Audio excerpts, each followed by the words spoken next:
విష్ణువు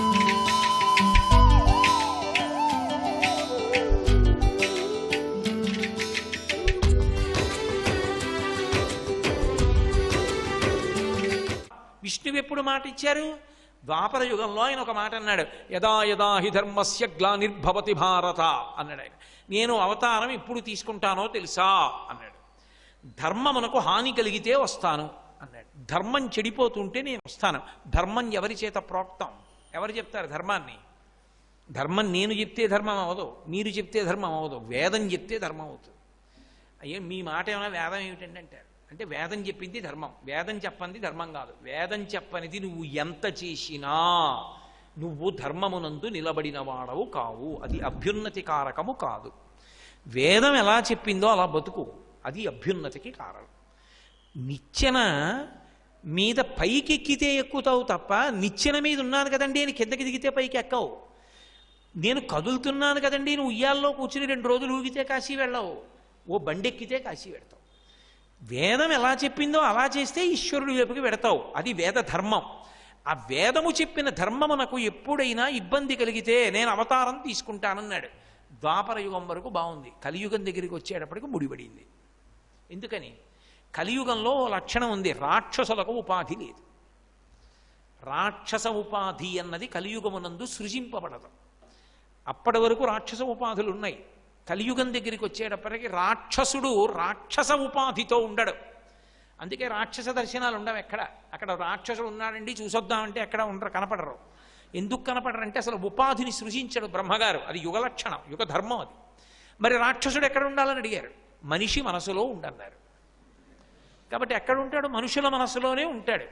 ఇప్పుడు మనుష్యుల మనసులలో రాక్షసుడు ఉంటే వాడు అందరిలాగే తీర్థయాత్రకు వచ్చి బాంబు పీలుస్తాడు, వాడు అందరిలాగే గంగా స్నానానికి వెళ్ళి హారతులు చూస్తుంటే బాంబు పెడతాడు. వాడు రాక్షసుడైతే పట్టుకోవచ్చు, వాడు మనుష్యుడు. విభూతి పుండ్రాలు ఎట్టుకుని బొట్టు ఎట్టుకొస్తే ఎవడు పట్టుకుంటాడు వాడిని? వాడి మనసులో ఉన్నాడు. ఇప్పుడు నువ్వు ఎంతమందిని చంపుతావు? రాక్షసుడంటే ఉపాధి దొరికింది చంపావు, మనుష్యుల్ని ఎలా చంపుతావు? ఎలా కుదురుతుంది? మనుష్యులలో ఉన్న రాక్షసుణ్ణి తరిమి కొట్టాలి. ప్రబోధం ఒక్కటే మార్గం. బోధ చెయ్యాలి. బోధ చేసి సనాతన ధర్మం మీద దాడి జరిగింది. అవైదికమైన మతములన్నీ విజృంభించిపోయాయి, వేదధర్మం లుప్తమైపోతోంది. విష్ణువిచ్చిన మాట శివుడు నిలబెట్టాడు. ఎందుకని? అవి అన్నీ వేరు కావు, ఒకటే కాబట్టి. అందుకని శివుడు శంకరాచార్యుల వారిగా చేతిలో కర్ర పట్టుకుని వచ్చారు, సత్యదండం. ఎవడురా అవైదికమైన మాట మాట్లాడుతున్నవాడో కర్రతో కొట్టి నోరు మూయిస్తానని బయలుదేరారు. బ్రహ్మచారిగా ఉంటే తిరగడం కుదరదు, గురువు గారి దగ్గర ఉండాలి. గృహస్థుగా ఉంటే భార్యాబిడ్డల్ని పోషించాలి. వానప్రస్థ అయితే భార్యతో కలిసి అడవిలో కూర్చోవాలి. సన్యాసి అయితే అంతా తిరగచ్చు. తిరిగి అవైదికమైన వాదనలను ఓడించవచ్చు. తిరగడానికి వీలుగా ఉంటుందని ఆపత్సన్యాసం తీసుకున్నారు.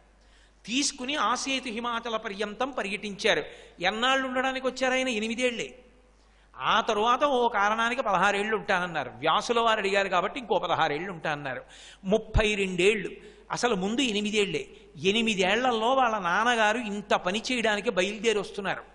8 ఏళ్లలో వాళ్ళ నాన్నగారు శంకరాచార్యుల వారిగా వచ్చే లోపల అసలు వేదధర్మం మీద దాడి చేసి వేదధర్మాన్ని పాడు చేస్తున్న వాళ్ళు ఎవరున్నారో వాళ్ళని ముందు కొంతవరకు పాడు చేసి ఇది సత్యం కాదని తాను నిరూపణం చెయ్యాలి. వేదం పాడవుతుంటే చూస్తూ ఊరుకోలేని వాడెవరంటే సుబ్రహ్మణ్యుడు. అందుకే కుమరిల భట్టుగా వచ్చాడు ఆయన, కర్మిష్ఠిగా వచ్చాడు. ముందు పండడం ఎక్కడ ప్రారంభమవుతుందండి? పిండి ఉంటేనే పండు. పిండి లేకుండా పండు ఎక్కడి నుంచి వస్తుంది? ముందు పిండి ఉండాలి, తర్వాత కాయ అవ్వాలి, తర్వాత దోరకాయ అవ్వాలి, తర్వాత పండు పండాలి. పండు పండితే విడిపోతుంది. ముందు ఆచారం లేకుండా ఎక్కడ పండుతావు? ఆచారం ఉండాలి. ఆచారకాండని నిరసించకూడదు. ఆచారకాండ పట్టుకోవాలి. వీళ్ళందరూ ఎందుకు ఇలా ఉన్నారు? నువ్వు ఆరాధన చెయ్యాలి అనుకుంటే వేదం విధించింది, వాళ్ళు సరదా పుట్టిలా లేరు. వేదం ఒక మాట చెప్పింది, వికచ్చ అనుత్తరీయశ్చ నగ్నశ్చ అవస్త్రయేవ చ అని చెప్పింది మంత్రంలో. ఆచారకాండలో ఒక మాట చెప్పింది, ఎప్పుడైనా నేను ఇలా ప్రవచనం చేస్తున్నాను పర్వాలేదు, అలా నిలబడి దండం పెట్టాను పర్వాలేదు, నేను వెళ్ళి అక్కడ ఏదైనా పూజ చెయ్యాలనుకున్నాను అనుకోండి, వికచ్చ గోచి పోసి కట్టుకోకపోతే తప్పు, చేయకూడదు. అనుత్తరీయశ్చ పైన ఉత్తరీయం వేసుకోకుండా ఉండకూడదు. అనుత్తరీయశ్చ నగ్నశ్చ గోచీపోసి పంచ కట్టుకుని పైన ఉత్తరీయం లేకుండా వెళ్ళి కూర్చుని ఎవడు పూజ చేస్తాడో ఆ పూజని స్వీకరిస్తాడు ఈశ్వరుడు. ఎలా స్వీకరిస్తాడంటే నగ్న పూజ చేశాడని వ్యతిరేక ఫలితం వేస్తాడు. నే చెప్పట్ల, వేదం చెప్తోంది. అందుకని అనుత్తరీయశ్చ నగ్నశ్చ అవస్త్రయేవచ, వాడు నగ్నశ్చ అవస్త్రయేవచ, వస్త్రము లేనివాడు. ఎందుకో తెలుసా అండి? నగ్న అన్న మాటకు అర్థం బట్ట లేనివాడు అని కాదు, బట్ట లుంగీగా కట్టుకున్నవాడు అని. అంటే ఇప్పుడు నేను మళ్ళీ వేదంలో ఆ మంత్రాలన్నింటికీ ఎందుకు అలా అర్థం వస్తుంది అని చెప్పడం చాలా కష్టం, చాలా సమయం తీసేసుకుంటుంది. బట్ట ఇలా తిప్పి ఇలా కట్టేసుకున్నాను అనుకోండి, నగ్నం అనే గుర్తు. గోచి పోశాను అనుకోండి, నేను బట్ట కట్టుకున్నానని గుర్తు. ఎందుకంటే దిక్కులు ఆవిష్కరింపబడతాయి అప్పుడు. మళ్ళీ అది పంచకట్టుకి సంబంధించి పటలపన్నంలో చెప్తుంది వేదం. అందుకని దిక్కులు తెలియాలి అంటే పంచగోచి పోసి కట్టాలి. కట్టి ఉత్తరీయం ఉంటే ఈశ్వరారాధనకి అర్హుడు.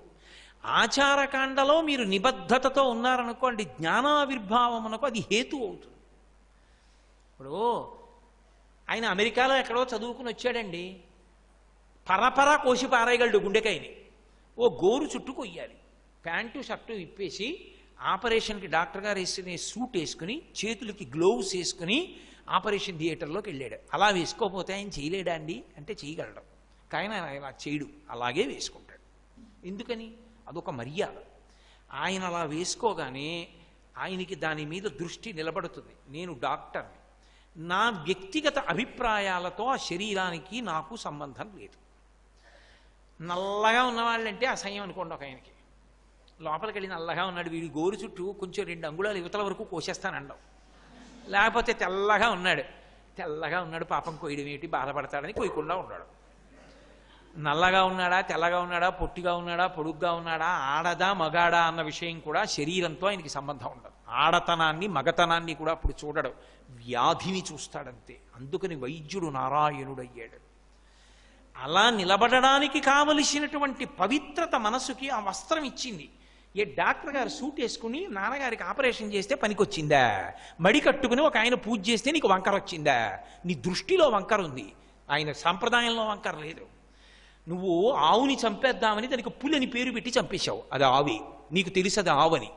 సంప్రదాయాలు మౌఢ్యం అన్నవాడికి అసలు సంప్రదాయం గురించి తెలియదు. అందుకొచ్చింది ఆచారకాండ వేదంలో. ఆచారకాండ నిలబడితే తప్ప వేదం నిలబడదు. ఆచారకాండ దేనివల్ల పోయింది అంటే బౌద్ధమతం వల్ల పోయింది. అందుకే బౌద్ధమతంలో ఏది చెప్పారో అది ఆచరణ దుస్సాధ్యమో. పరిపూర్ణ అహింస ఏది చేసి చూపించండి నాకు, నేను చూస్తాను. పరిపూర్ణ అహింస పాటించండి అని ఎవడంటాడో వాడి నోటి నుంచి వచ్చిన ధనికి 4 సూక్ష్మక్రిములు చచ్చిపోతాయి. వాడు హింస చేస్తే కానీ ఆ మాట అనలేడు. అదే వేదంలో చెప్పిన అహింస చూడండి మీరు. ఒక గృహస్థు ఉన్నాడు, వంట చేసుకునేటప్పుడు కత్తిపీట, చీపురు, చాట ఇంట్లో ఉంటాయి. వీటి 3టికి హింసా సాధనాలని పేరు. పొయ్యి ఎన్నో చచ్చిపోతాయి, 4టికి. చచ్చిపోయినా గృహస్థుకి పాపం రాదంది, అహింసే. ఎందుకని? తను ఒకడే తింటలేదు, సన్యాసికి, బ్రహ్మచారికి, అతిథికి, చుట్టుపక్కల ఉన్నటువంటి ఇతర భూతములకు అన్నం పెడుతున్నాడు గృహస్థు. ఆ పుణ్యం చేత ఈ పాపం పోయింది. కాబట్టి అహింస పరిపూర్ణము సాధ్యము కాదు. కాబట్టి గృహస్థుకి ఈ పరికరములు వాడడం వల్ల వచ్చేటటువంటి దోషం ఏదుందో అది హింస కింద రాదు అంది. ఆషాఢమాసంలో చాతుర్మాస్యంలో నేను తిరిగాను అనుకోండి, నాకు హింసాదోషం రాదు. గృహస్థుని తిరగాలి అర్ధార్జనకి. సన్యాసి తిరిగితే దోషం వస్తుంది, చాతుర్మాస్యం అక్కడ కూర్చోవాలి, హింసాదోషం వస్తుంది వాళ్ళకి. అందుకే వాళ్ళు చోటు ఉండిపోయి చాతుర్మాస్యం చేస్తారు. ఆశ్రమాన్ని బట్టి ధర్మం మారిపోతుంది. బౌద్ధమతం చెప్పినటువంటి సిద్ధాంతాల వల్ల సనాతన ధర్మమనందు ఆచారకాండ పాడైపోయింది. ఇప్పుడు ముందు ఆచారకాండని నిలబడితే తప్ప వెనకాతల నాన్నగారు పరమశివుడు శంకరాచార్యులు గారు వచ్చి ఆచారకాండని నిలబెట్టడం కుదరదు. ఎప్పుడైనా పునాది కదిలిపోయిందని గుర్తేమిటో తెలుసా? ఆచారకాండ భ్రష్టమైపోవడమే. ఆచారకాండ భ్రష్టమైందా వాడు వెనక ఉన్నవాళ్ళు అందరూ నశించిపోతారు. పరమ ప్రమాదం, ఆచారకాండ జోలికి వెళ్ళకూడదు. కాబట్టి ఇప్పుడు ముందు ఆచారకాండని నిలబెట్టాలి. ఎవరు వచ్చారు? అడగకపోయినా వచ్చినవాడు సుబ్రహ్మణ్యుడు వచ్చాడు. మా నాన్నగారు రాకముందు నేను వెడతానన్నాడు. కుమరిల భట్టుగా వచ్చాడు. వచ్చి అసలు బౌద్ధమతం ఏం చెప్తోంది అది తెలుసుకుంటే కదా బౌద్ధమతం చెప్పేది. తప్పని నేను చెప్పడం. సర్వజ్ఞుడు సుబ్రహ్మణ్యుడికి తెలియదా అండి అంటే లోకంలో ధర్మం ఒకటి ఆయన నేర్పాలనుకున్నాడు. ధర్మం తప్పడు సుబ్రహ్మణ్యుడు ఎప్పుడూ కూడా. రాముడు ఎలా ఉంటాడో అలా ఉంటుంది సుబ్రహ్మణ్య తత్వం. అందుకే అంత ధర్మం ఆయన అవతారంలో. మహానుభావుడు కుమరిల భట్టుగా వచ్చి గురుముఖత విన్నది తప్ప శాస్త్రం కాదు. అందుకని గురువుల దగ్గర విని అందులో దోషం తెలుసుకోవాలి. అందుకని తనకి ఇష్టం లేకపోయినా అందులో తప్పులు తెలుసుకోవడానికి బౌద్ధ గురువు దగ్గర చేరాడు. తనకిష్టం సనాతన ధర్మం. ఎవ్వరూ చూడకుండా సంధ్యావందనం చేసేవాడు, ఎవరూ చూడకుండా అగ్నికార్యం చేసేవాడు. వెళ్ళి బౌద్ధంలో పాఠాలు వింటుండేవాడు. విని అందులో ఎన్ని తప్పులున్నాయో తెలుసుకున్నాడు. ఇది తప్పు, సనాతన ధర్మంలో వేదం చెప్పింది సత్యం అని ప్రచారం మొదలు పెట్టాలనుకున్నాడు. కనిపెట్టేశారు బౌద్ధులు. ఈ కుమరిల భట్టు యథార్థానికి బౌద్ధుడు కాడు, బౌద్ధమతంలో ఉన్న బలహీనతలు పసిగట్టడానికి వచ్చాడని తెలుసుకుని ఆయన్ని పై మేడ మీదకి తీసుకెళ్ళి అక్కడి నుంచి కిటికీలోంచి కిందకి తోసేశారు. కింద పడిపోతున్నాడు కుమరిల భట్టు. ఆయనకి ఎంత నమ్మకం అంటే వేదం మీద, వేదము ప్రమాణమైతే నాకేమీ కాకుండుగాక అన్నాడు. పైనుంచి కింద పడిపోయాడు. ఏమీ అవలేదు, కానీ కంటికి దెబ్బ తగిలి నెత్తురు వచ్చింది. వెంటనే వేదమాతని ప్రశ్నించాడు. నువ్వు ప్రమాణమని నమ్మి బతికాను, నేను నిన్ను ప్రచారం చెయ్యాలనుకున్నాను, నేను ఇంత మాట చెప్పి కింద పడితే నాకేం అవలేదు, కానీ కంటికి దెబ్బ తగిలి నెత్తురు వచ్చింది, ఎందుకు తగిలింది దెబ్బ మాత్రం అన్నాడు. వేదము ప్రమాణము కనుక నాకేమీ అవదని ఉంటే నీకేమీ అయ్యుండేది కాదు. వేదము ప్రమాణమైతే అన్న మాటలో ఎక్కడో అనుమానం ఉంది, అందుకే కంటికి దెబ్బ తగిలిందండి. సంశయం కుదరదు, ప్రమాణముగా చెప్పాలి నువ్వు. ఇంత సుబ్రహ్మణ్యుడు కుమరిల భట్టుగా వచ్చినా ప్రమాణమునందు విశ్వాసంలో కించిత్ దోషం వచ్చినా ఎలా ఉంటుందో నిరూపణం చేశాడు. నిరూపణం చేసి బౌద్ధ ఖండనం చేశాడు. చాలామంది ఒక మాట చెప్తారు, శంకరాచార్యుల వారు బౌద్ధమతాన్ని తరిమేశారని. ఆయన ఏం చేయలేదు, ఆయన వాదించారంతే. శంకరుల ముందు నిలబడలేకపోయింది కాబట్టి అది దేశపు ఎల్లలు వదిలి వెళ్ళిపోయింది తప్ప శంకరుల దోషం అందులో ఏముంది. ఆయన అలా అసలు ఎవరి జోలికి వెళ్ళలేదు శంకరాచార్యుల వారు. ఎందులో ఏ మంచి ఉన్నా కూడా ఆ మంచిని పోషించి అది అక్కడ వరకు పనికొస్తుందనే చెప్పారు ఆయన తప్ప. మీరు శంకరుల జీవితం చదవండి, శంకరులు మూర్ఖవాదన చేసి ఇది పనికిరాదు పోవాలన్న మాట ఎవరి విషయంలోనూ అనలేదు ఆయన. నిలబడలేక వెళ్ళిపోయిన వాటికి శంకరులకు ఎందుకు దోషం వస్తుంది? కాబట్టి కుమరిల భట్టు బౌద్ధమతంలో ఉన్న లోపాలన్నిటినీ కూడా చెప్పి మళ్ళీ వేదములో ఉన్న ఆచారకాండ ఎందు ప్రజలకి అనురక్తి కల్పించాడు. ఇప్పుడు శంకరాచార్యుల వారికి మార్గం సుగమమైంది. ఈ కుమరిల భట్టు ధర్మానికి నిలబడినవాడు, వేదము ప్రమాణముగా స్వీకరించినవాడు. మరి ఏ కారణం చేతనైనా గురువుగారి దగ్గర పాఠం నేర్చుకునేటప్పుడు దీంట్లో తప్పులు తెలుసుకుని బయట చెప్దామని నేర్చుకోవడం గురుద్రోహం కదా. అయినప్పుడు మరి దానికి ప్రాయశ్చిత్తం అనుభవించకపోతే ఆ పాపం ఎలా పోతుంది? అందుకే నేను ఆ పాపానికి ప్రాయశ్చిత్తం చేసుకుంటాను.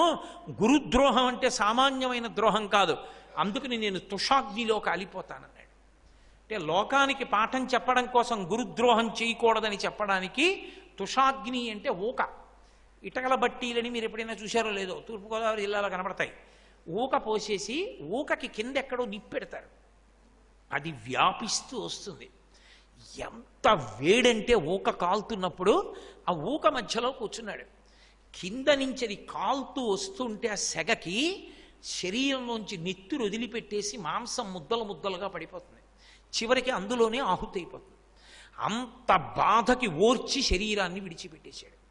ఎందుకు విడిచిపెట్టాడంటే నేను చేసిన గురుద్రోహం అటువంటిది. వేద ప్రమాణాన్ని నేను ప్రచారం చేసినా బౌద్ధ గురువుల దగ్గర నేర్చుకున్నప్పుడు మాత్రం తప్పు చేశాను. ఆ తప్పుకి ప్రాయశ్చిత్తం చేసుకోవలసిందే. అంతటి ధర్మమూర్తి సుబ్రహ్మణ్యుడు. నేను మీతో చెప్పా, సుబ్రహ్మణ్య తత్వం ఎప్పుడైనా అగ్ని శిఖ ఎందే ఐక్యమవుతుంది అని. అందుకే తుషాగ్ని ఎందే ఐక్యమైంది. జ్వాల కనపడాలి కదా, అందరికీ కనపడుతుండగా తుషాగ్ని జ్వాల ఎందు ఐక్యమైపోయాడు. కాబట్టి ఎప్పుడెప్పుడు వేదాన్ని పరిరక్షించాలో అప్పుడప్పుడు సుబ్రహ్మణ్యుడు అవతార స్వీకారం చేస్తుంటాడు తప్ప. అందుకే రాక్షస సంహారాలకు ఆయన అవతార స్వీకారం చేయడిహ. జ్ఞాన ప్రచారానికి వేద ప్రమాణాన్ని నిలబెట్టడానికి ఆయన ముందుంటాడు. రెండవ అవతారంగా వచ్చాడు, జ్ఞాన సంబంధనాయనారుగా వచ్చాడు. అందుకే తల్లి పాలు తాగగలిగాడు. శీర్ఘాళి అని క్షేత్రం చిదంబరం దగ్గర నుంచి కుంభకోణం వైపుగా వెడుతుంటే ఉంటుంది. అద్భుతమైనటువంటి క్షేత్రం, 3 అంతస్తులుగా ఉండి అక్కడే శ్రీ మహావిష్ణువు తన ఒంటి చర్మం తీసి పరమశివుడికి ఒక పెద్ద అంగీ కుట్టించి ఇచ్చారు. ఆ అంగీ కుట్టించి ఇచ్చినటువంటి విష్ణువు యొక్క మూర్తి కూడా అక్కడ ప్రతిష్ఠింపబడి ఉంటుంది. 3 అంతస్తుల్లో 3 రూపాలతో ఉంటారు. ఆ శీర్ఘాళి కోనేటిలోనే జ్ఞాన సంబంధనాయనార్ తండ్రి సంధ్యావందనం చేసుకోవడం కోసమని వెడుతుంటే పిల్లవాడు ఏడిచాడు, నన్ను కూడా తీసుకెళ్ళమని. కొడుకుని తీసుకుని వెళ్ళాడు బ్రాహ్మణుడు. వెళ్ళి ఓ ఎత్తైన మంటపం, కళ్యాణ మంటపం అది, దాంట్లో కూర్చోపెట్టి సంధ్యావందనం చేసుకుని స్నానం చేద్దామని చెప్పి వెడుతున్నాడు. కోనేటిలో దేవాలయం కోనేరు ఉంటుంది కదా, దాంట్లోకి వెడుతున్నాడు. వెడుతూ అనుమానం వచ్చింది, నేను అఘమర్షణ స్నానానికి ములుగుతాను కదా, ములిగినప్పుడు ఈ పిల్లాడు భయపడి అరుస్తాడేమో నాన్నగారు నాన్నగారు అని. ఇదేంటి ములిగిపోతున్నారు, కాసేపు ములుగుతారు కదా మరి ముక్కు మూసుకొని, ఇప్పుడు నాన్నగారు కనపడలేదు వీడు ఏడిస్తే అని అనుమానం వచ్చి కొడుకు దగ్గరికి వచ్చి, నాన్న నువ్వు నన్ను నాన్నగారు అంటావు కదూ, ఇంట్లో అమ్మని అమ్మ అంటావు కదూ, అసలు నాన్నగారు అమ్మ ఎవరో తెలుసా? నేను అమ్మ కాదు, నాకు నీకు లోకాలకి అన్నిటికీ అమ్మా నాన్న వాళ్ళు అని గోడ మీద పార్వతీ పరమేశ్వరుల్ని చూపించాడు. నీకు భయం వేసిందనుకో, అమ్మా నాన్నగారండి అని పిలువు, వాళ్ళిద్దరు వస్తారే అన్నాడు. చిన్న పిల్లవాడు తండ్రి చెప్పిన మాట నమ్మాడు. తండ్రి వెడుతున్నాడు, చూస్తున్నాడు పిల్లాడు అలా. ఆయన వెళ్ళి కోనేటిలో ములిగాడు. అయ్యి బాబోయ్ నాన్నగారు కనపడలేదని భయం వేసి, భయం వేయగానే తండ్రి చెప్పిన మాట గుర్తొచ్చింది. ఇటు తిరిగి అమ్మా అమ్మా నాన్నగారండి నాన్నగారండి అని పిలిచాడు. పరమశివుడు అన్నాడు, వాడు బొమ్మ కాదు అమ్మే అని నమ్మి పిలుస్తున్నాడు. అది బొమ్మ అనుకున్న వాళ్ళకి బొమ్మ కానీ అమ్మ అనుకున్న వాళ్ళకి అమ్మే, పద వెడదాం అన్నాడు అని గబగబా ఇద్దరు నందివాహనం మీద వచ్చి మంటపం దగ్గరికి వచ్చి చెరో పక్క కూర్చుని, ఏమిటో పిల్లాడా ఎందుకు ఏడుస్తావు, నాన్న వచ్చేస్తాడు నాన్న నాన్న వచ్చేస్తాడు నాన్న అని బతిమాలుతున్నారు. వాడు ఏడుస్తున్నాడు. పరమశివుడు అన్నాడు, లోకాలని కన్నా తల్లివి ఆ మాత్రం తెలీదు, పిల్లాడు ఏడుస్తుంటే చూస్తాడేమే పాలి అన్నాడు. ఆవిడంది, ఏమిటో పాలి పాలి అని తేలిగ్గా చెప్తున్నారు, నా పాలు తాగితే ఏమవుతుందో తెలుసా అంది. ఏమవుతుంది అన్నాడు. మీరు తెలిసిపోతారు, శివజ్ఞానం వస్తుంది, శివుడు అవుతాడు. నేనవుతానో నేను తెలుస్తానో తర్వాత మాట, ముందు అమ్మతనం నిలబెట్టుకో, ఇచ్చేయి పాలన్నాడు. అలాగే అని అమ్మా అమ్మ అని ఏడుస్తున్నాడు కదూ, ఆవిడ వెంటనే పాలిచ్చేసింది. పార్వతీదేవి యొక్క క్షీరాన్ని త్రాగాడు. సుబ్రహ్మణ్యుడు అవతారం కదా మరి, మహానుభావుడు జైనుల్ని ఓడించడానికి వచ్చింది అవతారం. అమ్మ పాలు తాగాడు.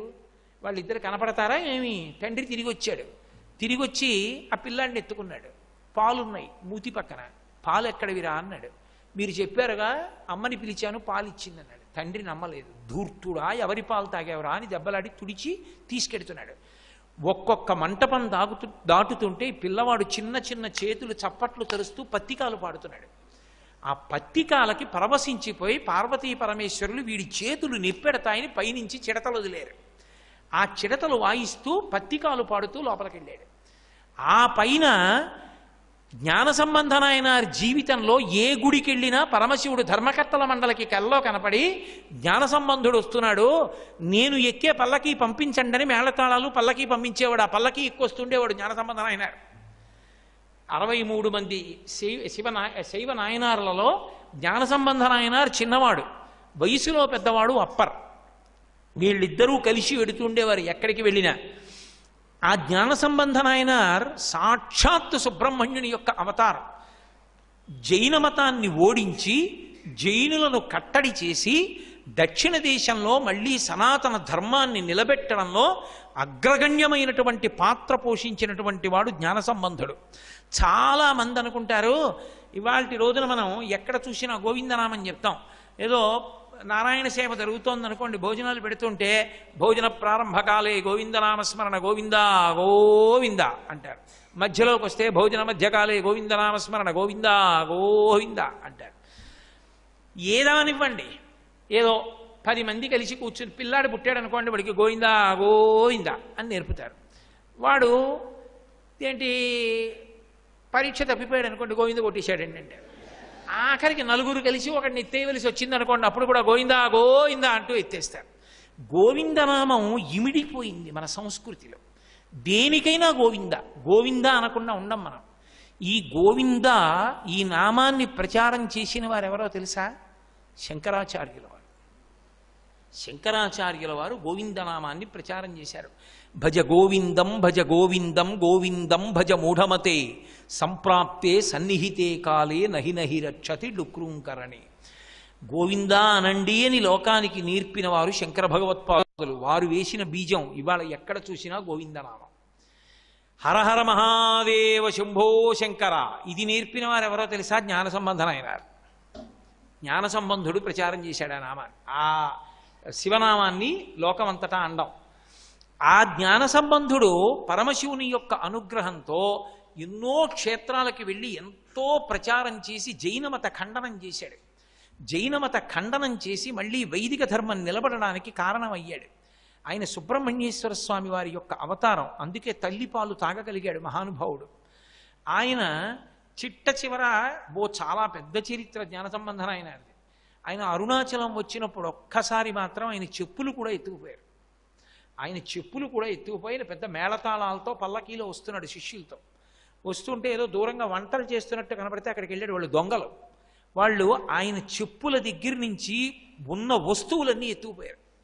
ఎత్తుకుపోతే తెల్లబోయాడు. ఎక్కడికి వెళ్ళినా పల్లకి ఇచ్చి అన్నం పెట్టిన శివ, ఎందుకు నాకు అరుణాచల క్షేత్రం ముంగిట ఇలా జరిగింది అని ప్రార్థన చేశాడు. అరుణాచల క్షేత్రంలో ప్రవేశించేవాడు డాంబికంగా ప్రవేశించకూడదు. నువ్వు మేళతాళాలతోటి పల్లకీలోనూ అరుణాచలంలోకి వద్దాం అనుకున్నావు. ఇక్కడ అలా రావడానికి వీల్లేదు.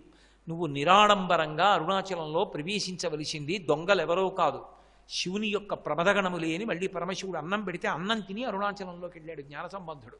ఆయన జీవితంలో అలా జరిగింది ఒక్క అరుణాచల క్షేత్రంలోనే. అంత గొప్ప క్షేత్రం ఆ క్షేత్రం. కాబట్టి జ్ఞాన సంబంధర్ 16వ ఏట వద్దు వద్దంటున్నా పెళ్లి చేశారు. పెళ్లి చేస్తే ఆయన అన్నాడు, పెళ్లికి అందరు వచ్చారుగా బంధువులు, భార్య పక్కన చేరిందిగా, అందరం శివదర్శనం చేసుకొద్దాని రండి అన్నాడు. ఆయన శివాలయంలోకి వెళ్ళాడు. అంతరాలయంలో పెద్ద జ్యోతి పుట్టింది. ఆ జ్యోతి ఏదో కాదు, శంకరుడే. రండి, ఎవరెవరు నాతో శివునిలో చేరిపోదాం అనుకుంటున్నారో వాళ్ళు నాతో కలిసిపోవచ్చని తాను వెళ్ళిపోయాడు. ఆయన భార్య వెళ్ళిపోయింది, పిల్లనిచ్చిన వాళ్ళు వెళ్ళిపోయారు, కన్నవాళ్ళు వెళ్ళిపోయారు, ఊళ్ళో వాళ్ళు వెళ్ళిపోయారు. ఎంతమంది వెళ్ళారో అంతమంది ఆ జ్యోతి యందు ఐక్యమైపోయారు. నేను మీతో మనవి చేశా, సుబ్రహ్మణ్య సంబంధం ఉన్న వాళ్ళు జ్యోతి ప్రకటనంగా కనపడుతుండగా ఐక్యమవుతారని. జ్ఞాన సంబంధనాయనారు కూడా అలాగే ఐక్యమయ్యారు. అందుకే సుబ్రహ్మణ్యేశ్వర స్వామి వారి యొక్క వైభవాన్ని పరిశీలనం చేసినప్పుడు ప్రకటనంగా మీకు ద్యోతకమయ్యే విషయం ఏమి అంటే, ఆయన అవతార స్వీకారము కేవలముగా ఏదో రాక్షస సంహారాల కోసం చెయ్యడు. ఆయన దేవసేనాధిపతిగా చేసేస్తాడు. దేవసేనాధిపతిగా చెయ్యడము అన్న మాటకు అర్థం ఏమిటంటే, సుబ్రహ్మణ్య ఆరాధనము చేత వాసనాబలము క్షయమవుతుంది. వాసనాబలం క్షయం అవ్వడం అంత తేలిక విషయం కాదు. ఒక్క సుబ్రహ్మణ్యారాధనకి లొంగుతుంది. అందున కుజగ్రహం యొక్క శక్తి అంతా ఇంత కాదు. అంత కుజగ్రహం యొక్క శక్తి ఉన్నటువంటి మంగళవారం నాడు సుబ్రహ్మణ్య ఆరాధన పరమశ్రేష్టము అని సంప్రదాయంలో నిర్ణయింపబడింది. మంగళవారం సుబ్రహ్మణ్యారాధన చాలా విశేషంగా చేస్తారు. కుజగ్రహాన్ని నియంత్రించగలిగిన శక్తి ఉన్నవాడు సుబ్రహ్మణ్యుడు ఒక్కడే, అది దేవతగా. అటువంటి మహానుభావుడైనటువంటి సుబ్రహ్మణ్యుణ్ణి ఆరాధన చేస్తే దేవతాగణములు రాక్షసగణములు ఇక్కడే ఉంటాయి. దేవతాగణములు అంటే దివ్వు అంటే ప్రకాశము, మంచి బుద్ధులు, మంచి ఆలోచనలు. మంచి ఆలోచన లేస్తుంది, చెడు ఆలోచన లేస్తుంది. చెడు ఆలోచన మంచి ఆలోచనని తొక్కేసింది అనుకోండి, రాక్షసగణములు గెలిచాయని గుర్తు. నేను ఇలా వెళ్ళిపోతుంటే, ఇంత ప్రసంగం చేసి వెళ్ళిపోతుంటే నాకు బంగారం గొలుసు కనపడింది అనుకోండి, తప్పు ఎందుకురా సుబ్రహ్మణ్యుడి గురించి చెప్పి గొలుసుకు ఆశపడతావు? ఎవరిదో వాళ్ళకి శ్రీనివాస్ కుమార్ గారికి ఇచ్చేయి, ఎవరిదో అడిగి మైక్లో ఇచ్చేస్తారు అనిపించింది అనుకోండి, దేవతాగణాలు మాట్లాడే, ఏమిట్రా సుబ్రహ్మణ్యుడే ఇచ్చాడు, ఆయన రూపంలో వచ్చిస్తాడేటి, కింద పడే కాలుతో తొక్కి ఎవరో చూడకుండా జేబులో పడేసుకో అందనుకోండి, రాక్షసగణాలు మాట్లాడాయి. ఇప్పుడు నేను గొలుసు జేబులో పడేసుకుంటే రాక్షసగణాలకి లొంగాను, శ్రీనివాస్ కుమార్ గారికి ఇచ్చేస్తే దేవతాగణాలకి లొంగాను. ఈ దేవతాగణములు రాక్షసగణములు రెండూ మాట్లాడడం అనేటటువంటిది అందరిలోనూ ఉంటుంది. మీ విషయం నాకు తెలియదు, మీలో దేవతాగణములే మాట్లాడతాయేమో, నాలో రెండూ మాట్లాడుతుంటాయి. కానీ అలా మాట్లాడకుండా దేవతాగణములే మాట్లాడడం ఎప్పుడు ప్రారంభమవుతుందో తెలుసా? సుబ్రహ్మణ్యారాధన వలన ప్రారంభమవుతుంది. ఆయన దేవసేనాధిపతి. సేనాధిపతి ఎక్కడుంటే సైన్యం అక్కడ ఉంటుంది. ఆయనని ఇక్కడ పెట్టుకున్నప్పుడు దేవతలు ఇక్కడ ఉంటారు. అంటే మంచి ఆలోచనలు, మంచి వృత్తులు ఉంటాయి. ఎందుకో తెలుసా? మీరు ఒకటి బాగా జ్ఞాపకం పెట్టుకోండి. నిన్న నా ప్రసంగం అక్కడే మొదలుపెట్టా. అసలు మీరు 5 ఇంద్రియ ద్వారములలోంచి లోపలికి ఏం పంపుతారన్న దాన్ని బట్టే మనసు తయారవుతుంటుంది. ఈ లోపలికి ఏ వెడతాయో అదే మనసు అవుతుంది. ఈ లోపలికి మీరు వేటిని పంపుతున్నారు, ఏం చూస్తున్నారు, ఏం చదువుతున్నారు, ఏం వింటున్నారు, దాన్ని బట్టి మనసు. మీరు చూడని దాన్ని మనసు కోరదు. మీరు ఏది చూశారో అది మనసు కోరుతుంది. మీరు చూపించకూడనివి చూపించినప్పుడు అసలు మనసు కోరదు, సాత్వికంగా ఉంటుంది. ఇక్కడ సుబ్రహ్మణ్యుడు కూర్చున్నంత కాలం దేవతాగణములే నిలబడతాయి. నిలబడినప్పుడు అసలు రాక్షసగణముల మాట ఉండదు. కాబట్టే వాళ్ళకి పలుకుతూ ఉంటాడు ఈశ్వరుడు. సర్వం శ్రీ ఉమామహేశ్వర పరబ్రహ్మార్పణమస్తు. స్వస్తి.